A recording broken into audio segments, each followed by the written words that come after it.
प्यारे बच्चों, ये किस्सा हमारे प्यारे नबी हज़रत आदम अलैहिस्सलाम के बेटों का किस्सा है। हज़रत आदम अलैहिस्सलाम दुनिया के सबसे पहले इंसान हैं और अल्लाह के पहले नबी भी।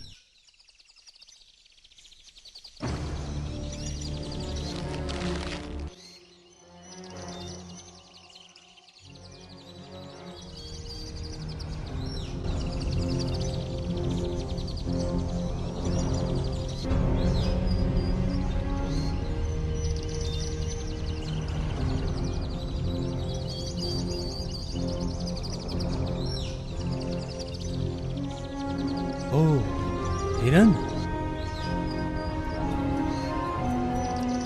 आज तो मेरे घर वाले शानदार खाना खाएंगे। अरे, हिरन कहाँ गया?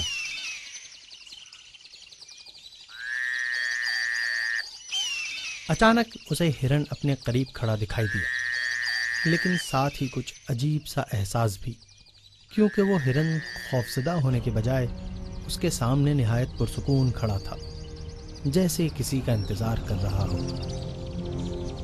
और अचानक ही वो दौड़ पड़ा। हाबील ने भी उसके पीछे दौड़ लगाई।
हाबील ने चारों जानिब नजर दौड़ाई और मायूस होने के बजाय एक बार फिर अपने शिकार की तलाश में चल पड़ा।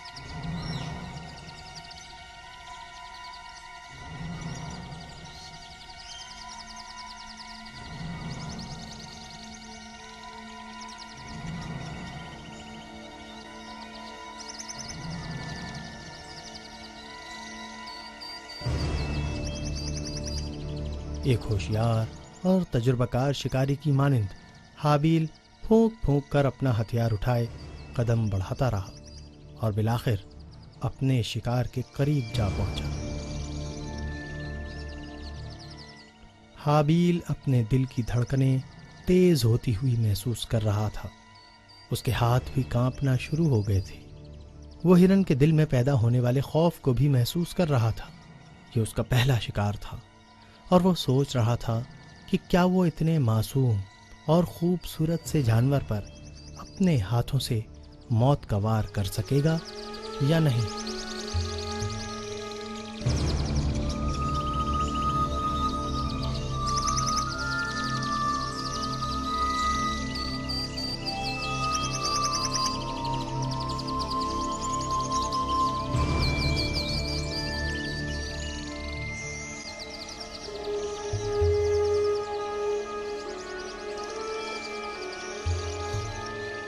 अचानक ही हिरन अपनी जगह रुक गया, जैसा कि उसने हार मान ली हो।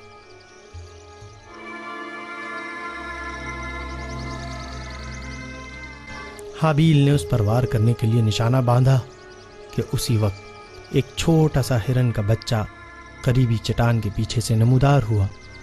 हाबील के हाथ अपनी जगह रुक गए।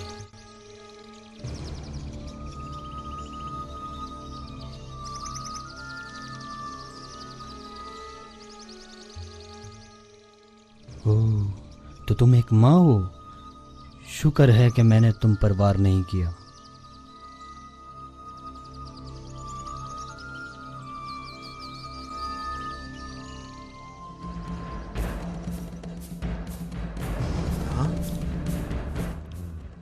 हाबील इतना मदहोश हो गया था कि वो महसूस ही नहीं कर सका कि उसके पीछे क्या हो रहा है, मगर जब वो मदहोशी के आलम से बाहर निकला तो उसने खतरा महसूस करते हुए तेजी से दौड़ना शुरू कर दिया।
हाबील को इस दौरान ख्याल आया कि उसको जल्द से जल्द घर पहुंचना चाहिए, क्योंकि अंधेरा बढ़ता जा रहा था।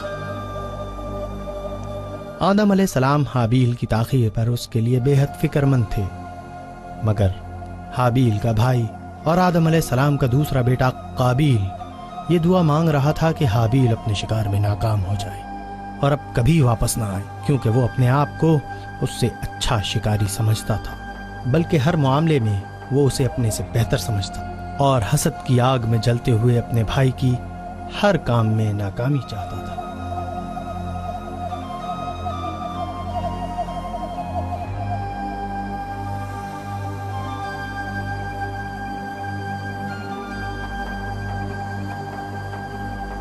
कहाँ थे तुम? पता नहीं अब्बू कितने नाराज होंगे तुम्हारी इस ताखीर पे। तुम फिक्र न करो, मुझे एहसास है इसका। मुझे लगता है कि ये मेरी जिंदगी का पहला और आखिरी शिकार था। सारा दिन जंगल में गुजारा, फिर भी खाली हाथ आए हो। मैं मौत के मुंह से बचता हुआ आ रहा हूँ। तुम्हें क्या पता, जानवरों के पूरे गौल ने मुझ पर हमला किया था और तुम उनसे खाली हाथ लड़ते रहे। हाँ, बस करो भाई, इतने सख्त अल्फाज न इस्तेमाल करो। तुम जानते हो कि अब्बू मुझसे कितने नाराज होंगे। जाने दो, मैं जानता हूँ वो कभी भी अपने प्यारे हाबील से नाराज नहीं होते। अब्बू की सारी नाराजगी सिर्फ मेरे लिए होती है। तुम्हारा कहने का मतलब क्या है? अगर अब्बू नाराज होते हैं तो सबसे होते हैं, वो सिर्फ तुमसे क्यों नाराज होंगे? क्योंकि तुम उनके सबसे ज्यादा पसंदीदा बेटे हो। उनकी नजर में तुम कभी भी गलत काम नहीं करोगे। ये सही नहीं है। अब्बू हम दोनों को बराबर चाहते हैं। अगर उन्हें तुम्हारी ये बात मालूम हुई तो उन्हें बहुत दुख होगा। वो तुमसे ज्यादा प्यार करते हैं। जो कुछ तुमने चाहा उन्होंने तुम्हें हमेशा दिया। मैं यकीन नहीं कर सकता कि ये सब कुछ तुम कह रहे हो। क्या तुम देखते नहीं कि वो मेरे मुकाबले में तुमसे ज्यादा अच्छा रवैया अपनाते हैं? उन्होंने हम दोनों से हमेशा एक जैसा रवैया रखा है। अच्छा, तो उन्होंने तुम्हें शिकार करने के लिए पहले कैसे जाने दिया? और जब मैंने उनसे कहा तो उन्होंने मुझे मना कर दिया, और जब तुमने कहा तो तुम्हें फौरन भेज दिया। तो अब ऐसे सीधे बनने की कोशिश ना करो कि जैसे तुम्हें कुछ पता ही नहीं। क्या कह रहे हो भाई? उस दिन तो सैलाब का पहला दिन था। हमारा सारा खाने का सामान बह चुका था। तुम जानते हो, अगर उस दिन हम सब मेहनत करके अपना खाने का सामान जमा न करते तो भूखे मर जाते। हाँ, मैं जानता हूँ वो मुझे ज्यादा तवज्जो देंगे अगर तुम मेरे रास्ते में ना आओ। भाई, तुम बिल्कुल गलत और नाजायज बात कर रहे हो। वो तुम्हारी बहुत फिक्र करते हैं, तुम्हें मालूम होना चाहिए। बड़ा प्यार करते हैं। अब ज्यादा भोले मत बनो। नहीं भाई, तुम गलत सोचते हो।